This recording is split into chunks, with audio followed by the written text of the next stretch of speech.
ওখানে এখন আমাদের মাংস রান্নার জন্য কড়া চাপানো হয়েছে, মাংস হবে।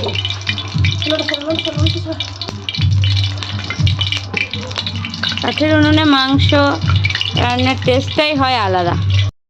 এই দেখো রাঁধুনি বসে গেছে রান্না করার জন্য মাংসটা, শুধুমাত্র মাংস স্পেশালিস্ট রাঁধুনি, মানে আমি মাংসটা রান্না করে দেবো। চলো তোমাদের একটু শেয়ার করবো। রাঁধুনির হেল্পার দুটোকে দেখেছো, মোটু পাতলু হেল্পার, এরা দুজন হেল্পারিং করবে। দেখি ও সবসময় ক্যারেটে শেখে, আর দেখি ক্যারেটের একটা অ্যাকশন দিয়ে দাও। উনুনের কাছে সরে যা, দেখেছো উনুনের কাছে চলে এসেছে। দেখো আলুগুলা প্রথমে ভেজে নিচ্ছি, তারপরে হবে নেক্সট মশলা কষা।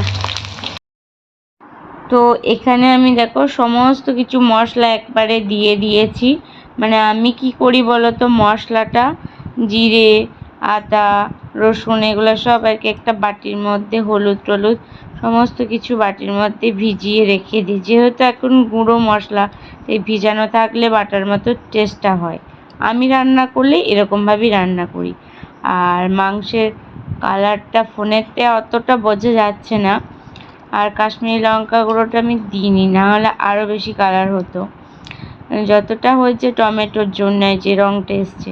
তো আর সামনে থেকে রঙটা সত্যি খুব ভালো এসছিল, আর টেস্টটাও কিন্তু খুব ভালো হয়েছিল। কিন্তু এটা আমার কথা না, এটা হচ্ছে বাড়ির যতজন মেম্বার ছিল সবাই খেয়ে বলেছে খুব ভালো। আর এই মাংস রান্নাটা, এতটা মাংস আমি কখনো রাঁধিনি, পুরো 2.5-3 কেজি। এটা আমি আমার বরের কাছ থেকেই শিখেছি। তো কেমন হয়েছে তোমরা জানিও। টাটা।